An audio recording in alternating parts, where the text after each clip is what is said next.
여러분들과 제가 함께 계속해서 사도행전 말씀을 나누고 있습니다. 지난주에는 교회가 시작될 수 있었던 그 근원, 뿌리, 힘이 어디에 있었냐라는 것을 저희가 사도행전 1장에 있는 말씀을 통해서 함께 나누어 보았는데요. 오늘은 2장으로 한번 함께 넘어가 보도록 하겠습니다. 이 2장에서는요, 그렇게 하나님의 교회를 시작하는 사람들이 변화된 내용입니다. 사실 그들이 변화되기 이전의 모습이라면 교회를 시작할 수가 없었을 거예요. 하지만 그들이 변화를 받았습니다. 그런데 생각해 보세요. 사실 변화라는 것은 쉽지 않거든요. 아침에 일찍 일어나는 것, 작은 것 같지만 그 작은 것도 변화하기가 쉽지 않아요. 그러니까 내 삶의 패턴을 바꾸는 것이 절대 쉽지 않다라는 거죠. 밥 먹는 것 하루 세끼 그 시간 맞춰서 잘 먹어야지 생각하는데 아주 작은 거잖아요. 아주 사소한 거잖아요. 그런데 이 작고 사소한 것도 그렇게 쉽게 변화를 못 이뤄냅니다. 변화라는 게 결코 쉬운 게 아니거든요. 어떻게 보면 어린아이들이 더 잘 변해요. 변화하는 거예요. 나이가 먹고 성장하고 커가면서 이 어린아이들이 잘 좋은 모습으로 건강하고 바람직하게 변화되는 것을 우리는 볼 수가 있습니다. 그런데 의외로 우리가 이제 점점 나이가 들고 성인이 되가면 오히려 변화의 힘을 잃어요. 바뀌기가 사실 쉽지 않아요. 안타까운 것 중에 하나죠. 정말 이거 나 정말 바뀌고 싶은데, 이런 모습 나 정말 변화받고 싶은데, 그런데 못 바꾸고 변화받지 못해서 여전히 고민만 하고 그런 이전의 삶을 계속 그냥 살아가는 경우가 많이 있습니다.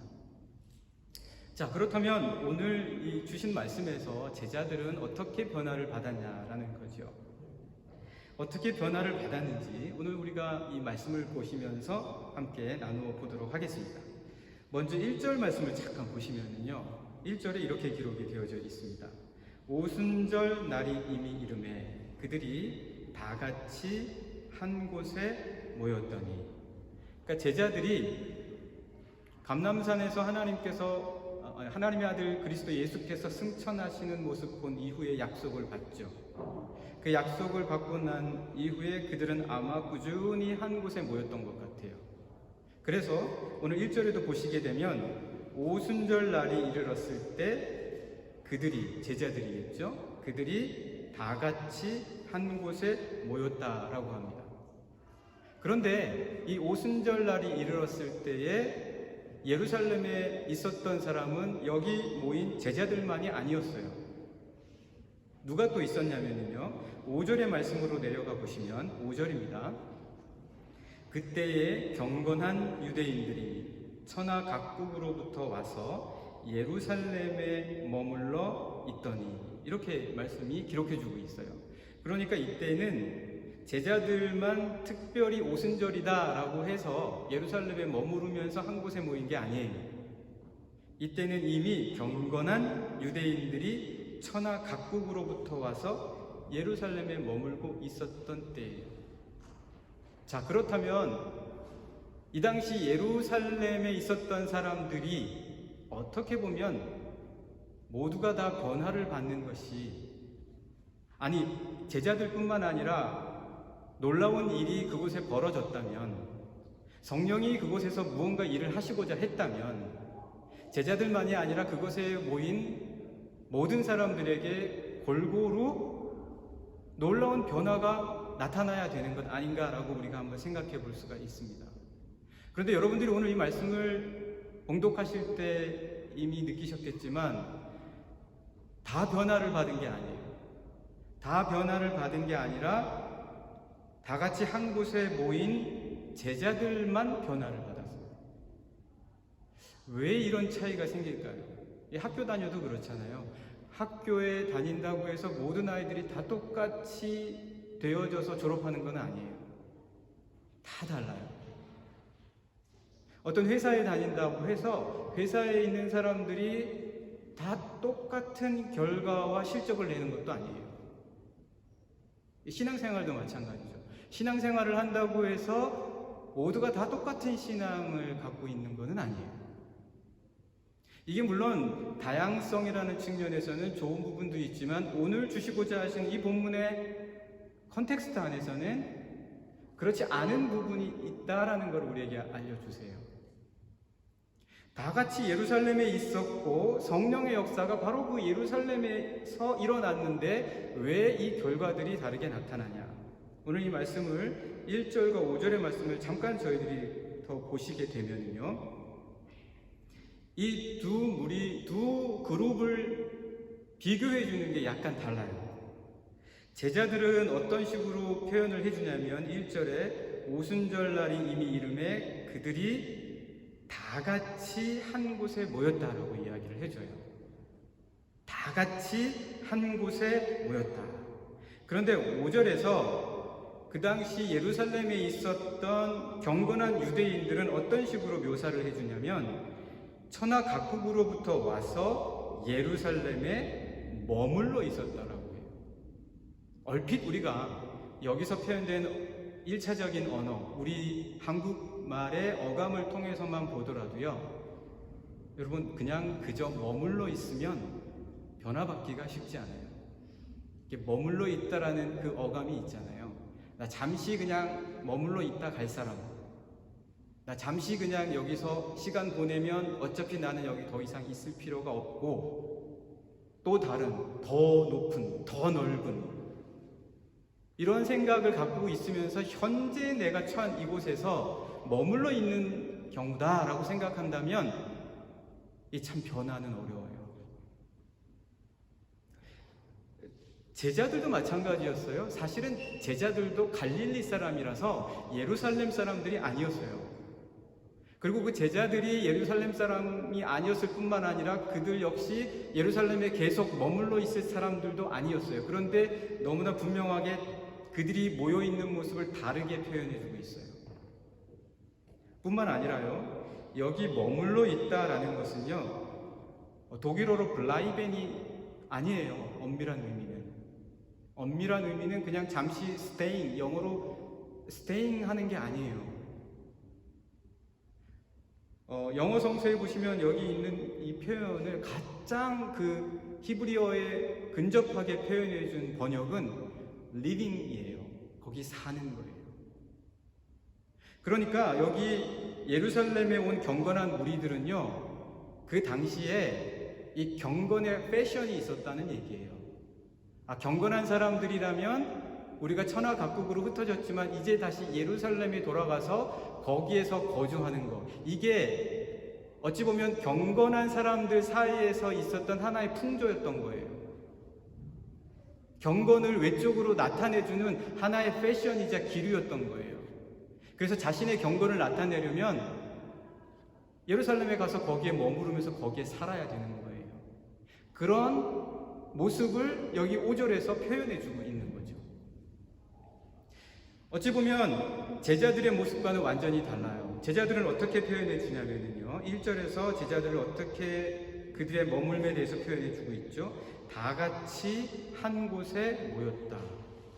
다 같이 한 곳에 모였다라고 하는 여기 모였다라는 거는요, 헬라어로 호무라는 뜻이에요. 호무.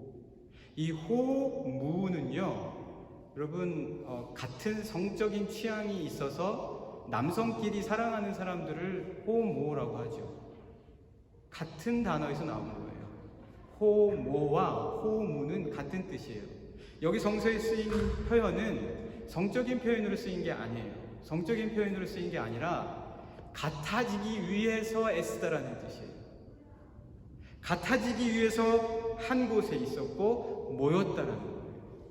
같아지려는 거예요. 이렇게 같아지려는 삶의 모습이 없다면 사실은 변화라는 것은 있기가 쉽지 않습니다. 우리가 오랜 신앙생활을 해도 그냥 경건의 어떤 패션처럼 우리가 신앙생활을 하게 되면요, 정말 우리 삶에 변화가 없어요. 이제 아무것도 변하고 없어요. 제가 어렸을 때 오랜만에 친척집에 가면 어르신들이 그래요. 어이구, 너 못 보는 사이에 어떻게 이렇게 많이 바뀌었냐.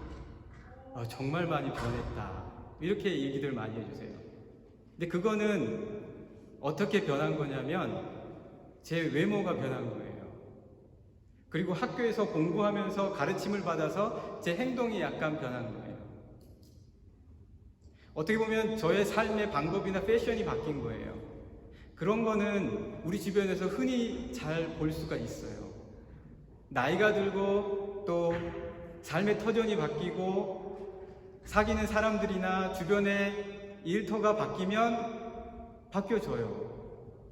그런데 오늘 우리 제자들의 변화, 아니 우리가 사모하는 변화는 그런 변화가 아니에요. 왜냐하면 그런 변화는 계속 바뀌어요. 그런 변화는 계속 지나가요. 그러니까 뿌리 내려지거나 심지가 든든하게 세워지는 역할을 우리에게 주지 못한다는 거예요. 그래서 항상 이 삶이 늘, 여러분 예전에 동일본 그 지진과 해일 피해 난 거 보셨죠? 사람의 근간을 정말 온전하게 바꾸어 줄 수 있는 변화는요, 깊은 곳에서부터 일어나는 거예요. 그런데 단순하게 아까 앞서 말씀드린 그런 변화들은 얼마든지 우리 주변에서 마음과 결단에 따라서 일으킬 수 있는 거지만 그 파장이 작고 얕아요. 그래서 쉽게 사라지고 또 바뀌고 변해요. 그래서 우리의 삶을 근본적으로 어떻게 든든하게 만들어주지를 못한다는 거예요. 그런데 여러분 한번 생각해 보세요. 든든해지고 싶으시잖아요. 뭔가 든든한 원칙이 나와 내 자신, 가정, 우리 사랑하는 자녀에게 주고 싶으시잖아요.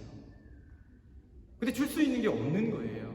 계속 바뀌고 계속 변화하고 뭔가 저 깊은 곳에서 든든하게, 그 동일본 대지진과 그 해일 피해가 났을 때 얼마나 바람이 불어서 그 위에서 일어나는 파도와는 다르게 잔잔하고 고요한데 어마어마한 물결과 파도가 일어나서 온 천지를 쑥대밭으로 만들 만한 파워와 힘이 있잖아요.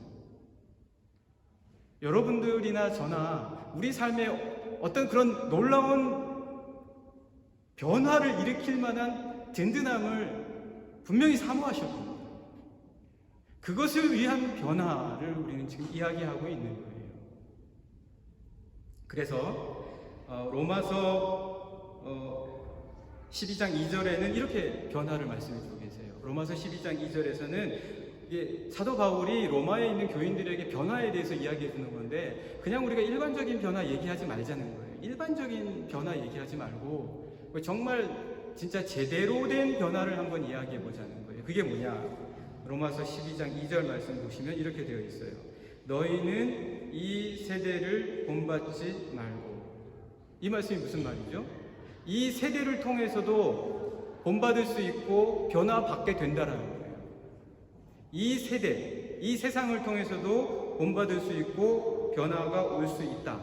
그런데 그런 거를 말하지 말자는 거예요. 사도 바울은 그런 거 말고 계속 말씀을 보시면 오직 마음을 새롭게 함으로 변화를 받아 하나님의 선하시고 기뻐하시고 온전하신 뜻이 무엇인지 분별하도록 하라.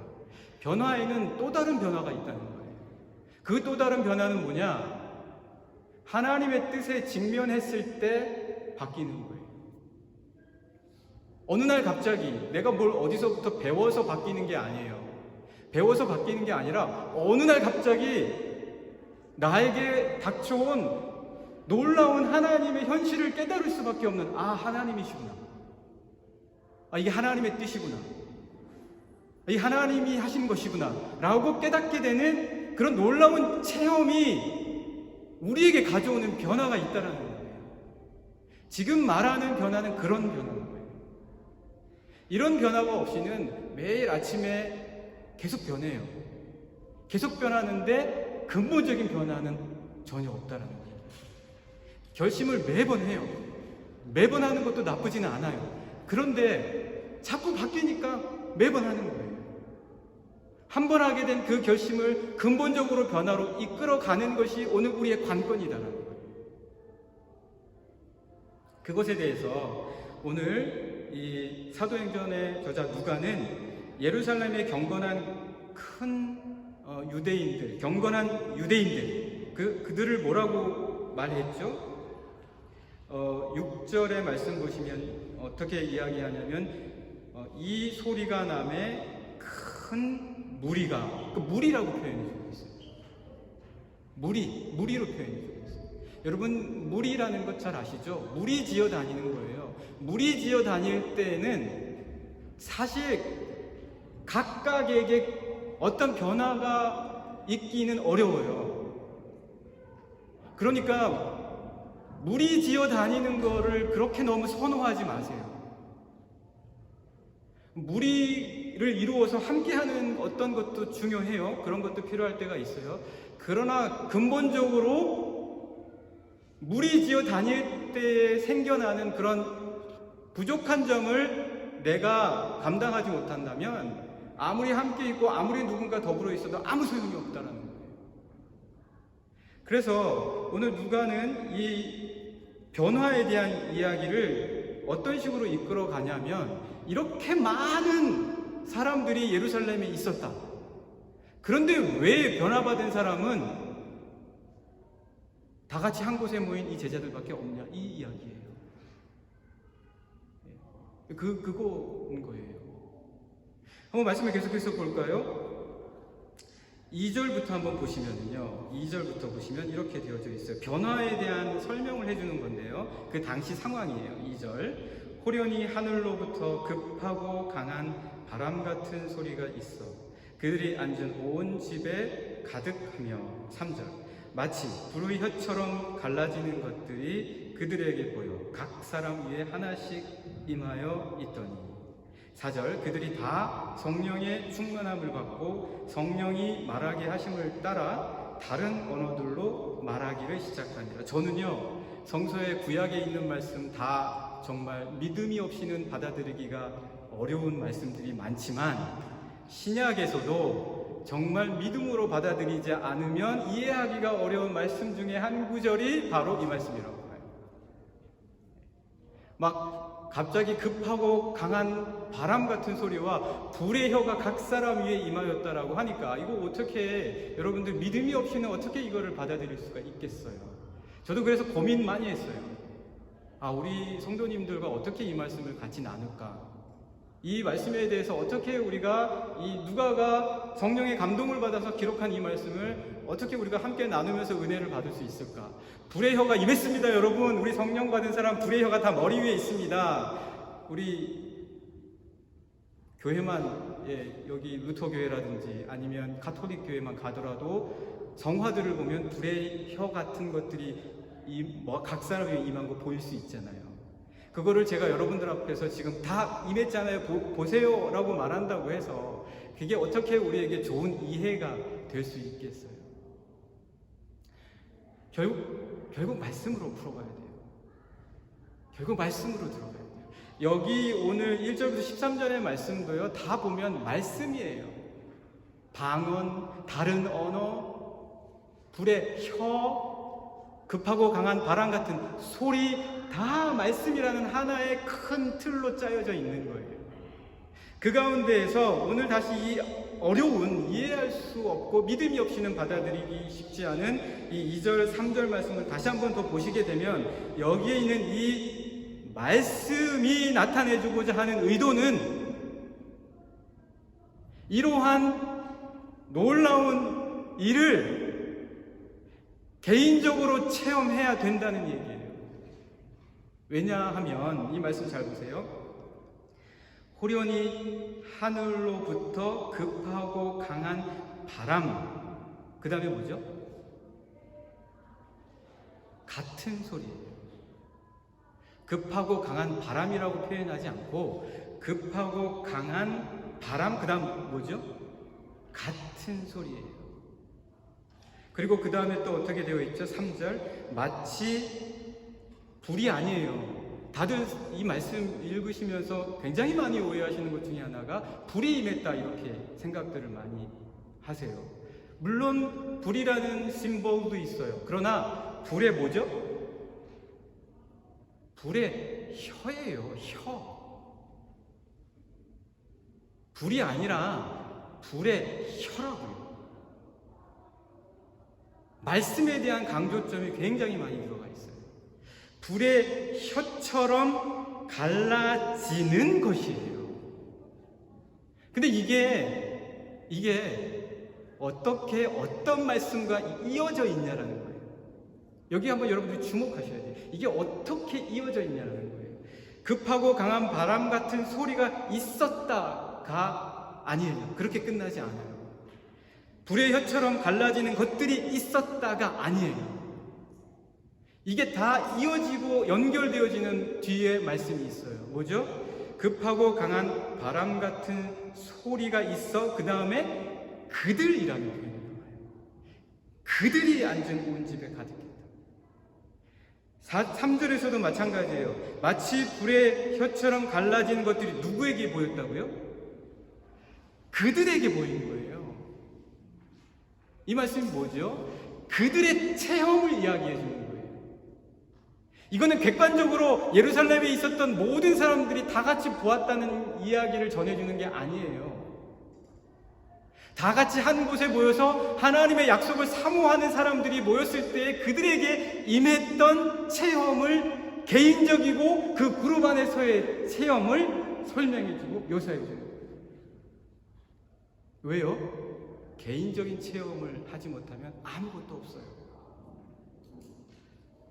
아무리 무리가 돼서 같이 몰려다녀도 내 자신의 체험이 없으면 변화는 없어요. 아무것도 안 바뀌어요. 내가 경험한 게 없는데, 내가 체험한 게 하나도 없는데, 내가 받은 감동이 하나도 없는데, 나는 하나도 사모하지 않는데 뭐가 저절로 어떤 것이 임해질 수 있겠어요? 오늘 이 말씀에서의 변화의 핵심은 개인적인 체험을 반드시 사모하라는 거예요. 너 자신의 개인적인 체험과 경험이 있어야 된다는 거예요.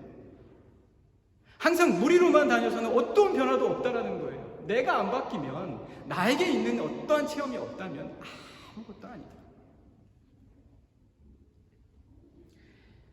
사랑하는 영락의 성도 여러분, 이것이 얼마나 중요한지요. 사도 바울이 사도행전 22장 9절에서요. 사도행전 22장 9절에서 자기가 변화된 때의 상황을 설명해 주거든요.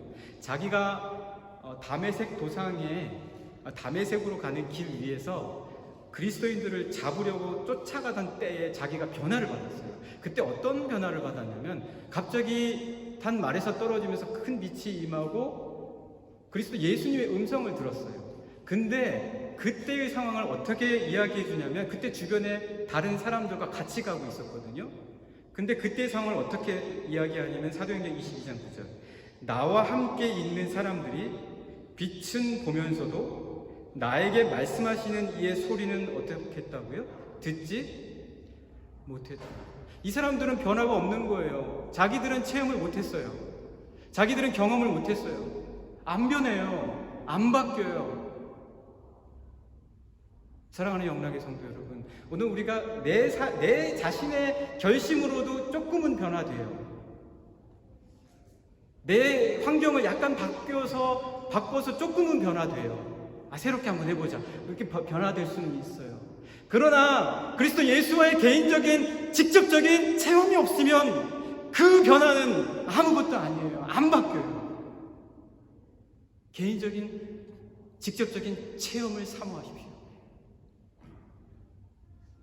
한번 여러분 생각해 보세요. 내가 갑자기 기도하고 있는데 불의 혀 같은 것이 나에게 임했다고, 여러분 그 체험을 했다고 생각해 보세요. 여러분 삶 안 바뀌어지시겠어요?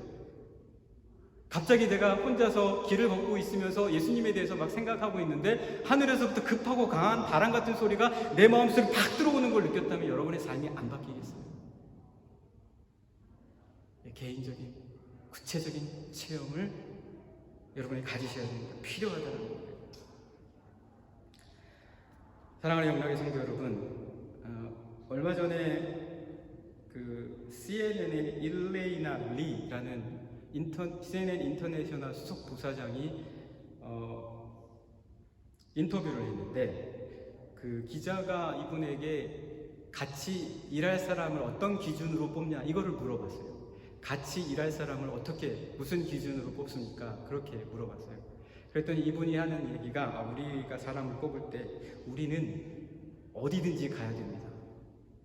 우리는 어디든지 가야 됩니다. 전쟁이 나도 거기도 가야 되고, 지진이 나도 가야 되고, 해일이 나도 가야 된다는 거예요. 그래서 자기들이 뽑을 때는 어디든 갈 수 있는 사람을 뽑는 거죠. 어디든 갈 수 있도록 준비된 사람을 뽑는다는 거예요. 오늘 놀라운 이 변화를 받은 사람들은, 오늘 말씀 보실까요? 말씀을 보시면은요, 이 사람들이 어디 사람이냐면 7절 말씀 한번 보셔요. 7절 말씀 보시면 그 경건한 유대인들이 천하 각국으로부터 와서 이 제자들이 말하는 것을 보고 깜짝 놀랐거든요. 그러면서 뭐라고 얘기하냐면 7절, 다 놀라 신기하게 여겨 이르되, 보라, 이 말하는 사람들이 다 갈릴리 사람이 아니냐. 이 갈릴리는 아주 촌동네잖아요. 이 갈릴리에서 뭔가 중요한 게 날 것도 없고 그럴 만한 여지도 없는 아주 조그마한 촌동네인데, 여기에 있었던 사람들이 외국을 경험한 것도 아니고 해외에 나가본 것도 아닌데, 오히려 이 사람들이 지금 천하 각국에서 온 사람들이 알아들을 수 있는 언어로 말을 하기 시작했다는 거예요. 여기서 이미 이 제자들은 변화된 거예요. 어떻게 해요? 어디든지 갈 수 있는 사람으로 변화된 거예요. 어디든지 갈 수 있는 사람으로 변화되었다. 우리가 내가 어디를 목표로 하고 어디로 가야지 하고 생각하면서 막 준비하고 내 자신을 막 이렇게 할 수도 있어요. 그런데 정작 내가 어디든 갈 수 있는 준비를 시키시는 분이 누구냐라는 거예요. 오늘 이 사람들이 다 놀라면서 그렇게 이야기를 하고 있습니다. 히바카리 다완이라는 일본 말이 있어요. 히바카리 다완. 히바카리 다완이라는 말은 뭐냐면, 여러분 중에 또 아시는 분이 계실 것 같아요. 불만 빼고라는 말이에요. 불만 빼고. 이거는 뭐냐면, 그 가고시마현, 일본의 서남쪽에 가고시마현이 있는데, 거기에서 우리나라 정유재란, 임진왜란 때 붙잡혀간 도공들 가운데 심수관이라는 그 후예들이 살고 있는 곳인데, 그 사람들이 끌려가서 거기서 자기를 굽는 거죠. 자기를 굽는데 그들이 구운 자기는 히바카리 다완이라는 거예요. 히바카리 다완. 불만 빼고. 왜 그들이 구운 자기가 히바카리 다완이냐? 거기에서 자기를 굽는 사람도 이제 일본 사람이고, 거기서 얻은 흙도 이제 일본 흙이고, 거기서 만들어낸 유약도 일본 유약이지만, 이 불은 이 일본 것이 아니어야 하는데도 불구하고, 제가 반대로 말씀드렸네요. 반대로 전부 다 그 조선 사람들이 와서 이렇게 하는데, 불만 빼고 지금 현재 그 자기를 굽고 있다라는 거예요. 일본 것들로. 그래서 제가 제대로 얘기 드린 것 같아요. 네. 그래서 이 불에 대한 마음이 항상 이 사람들과 이 후손들에게는 항상 남아 있었던 거예요. 예, 제가 좀 왔다 갔다 했지만 여러분들이 잘 귀담아 들으셨으리라고 믿습니다. 그래서 이 불에 대한 거를 굉장히 사모했던 거예요. 그런데 사실요, 이 심수관이라는 도공의 후예들은 이미 1800년대에 만국박람회, 특별히 한국에서 열리는 만국박람회 같은 곳에서 자기로 굉장히 큰 그 결과, 좋은 결과를 얻어냈다라는 거예요. 그렇다면 다 이루어졌잖아요. 다 이루어진 것 같지만 이들에게는 여전히 남겨진 것이 있어요. 그들에게 필요한 정말 그들을 온전하게 이 자기를 구원낼 수 있게 하는 그들의 정신, 그 불은 여전히 일본 것에서부터 벗어나지 못하고 있다라는 거예요. 조선에서부터 가져온 불이 필요하다라고 그렇게 이야기하면서 지난 1998년인가요? 그 당시에 그들이 끌려갔던 남원에서부터 불을 가져가는 그런 예식을 치르는 것을 보았습니다. 사랑하는 영광의 성도 여러분, 어찌 보면 우리들의 삶의 변화에 있어서 이들이 말하는, 물론 우리와는 다른 관점에서 말하는 것이기는 하지만 우리의 삶에서 말하는 이 변화를 일으키는 불은 바로 성령의 개인적인 체험, 성령의 개인적인 체험. 여러분들이 이것을 사모하실 수 있어야 합니다. 바로 그럴 때 어디든지 갈 수 있는 변화, 무엇이든 감당할 수 있는 변화를 성령 하나님께서 마치 제자들에게 부어주셨던 것처럼 오늘 우리에게도 충만히 부어주실 줄 믿습니다. 열왕기하 22장 10절의 말씀만 보고 말씀을 마치도록 하겠습니다. 열왕기하 22장 10절에 있는 말씀, 여러분, 우리가 얼마나 다 변화받고 변화되기를 얼마나 원하세요? 여기 이 열왕기하 22장의 말씀에서는 그 당시에 선지자, 아주 유명한 선지자 이야기가 나와요. 그 당시 아주 유명한 선지자 가운데 한 사람이 그 북이스라엘의 엘리야라고 하는 선지자가 있었어요. 그런데 이 엘리야 선지자가 죽을 때가 되어서 자기의 제자에게 이제 자기가 무언가 물려줘야 되잖아요. 그리고 그 제자 역시 그 스승의 모든 능력을 받고 싶잖아요. 그래서 열왕기하 22장의 말씀을 보시면 엘리야 선지자의 제자였던 엘리사가 엘리야에게 무엇이라고 얘기하냐면, 당신의 성령의 능력을 갑절이나 제가 받게 해주십시오. 갑절이나 제가 받게 해주십시오. 이렇게 청을 합니다. 여러분들도 이런 사모함이 있으셔야지 돼요.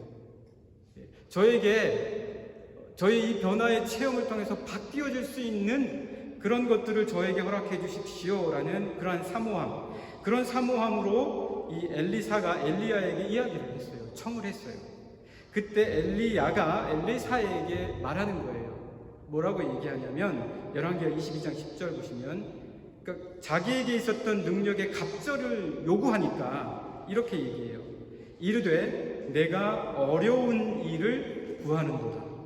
그러나 나를 내게서 데려가시는 것을 내가 어떻게 해요?